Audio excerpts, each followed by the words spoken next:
பேசணும்னா யோபுவை பாருங்க. யோபுக்கு இருந்த உபத்திரவம் மாதிரி நம்ம யாருக்குமே கிடையாது. ஒரு புண்ணு போதும் ஆண்டவரை தூஷிக்க வைக்கிறது. யோபுக்கு வந்த மொத்த பருக்கள்ல ஒரு 2 போதும்.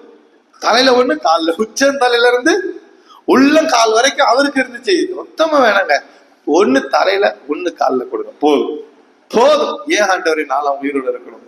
இப்படி ஒரு பாடுக்குள்ள நான் போயிட்டு இருக்கேன் ஆண்டவர். ஒரு சின்ன மரணம் குடும்பத்துல சம்பவிக்கட்டுமே, முதிர்ந்தவங்க கூட மறிக்கட்டுமே, ஏன் நீ இதை செய்தீர் ஆண்டவர், ஏன் எனக்கு இப்படி செய்தீர் ஆண்டவர் கேட்பான். யோபு அப்படி பேசலையா? கர்த்தர் கொடுத்தார். இப்படி பேசி பாருங்களேன். கர்த்தர் கொடுத்தார், கர்த்தர் எடுத்தார். நம்ம கையில இருந்து ஏதாவது ஒண்ணு இல்லாம போச்சுன்னா கர்த்தர் அறியாம அது நடக்காது.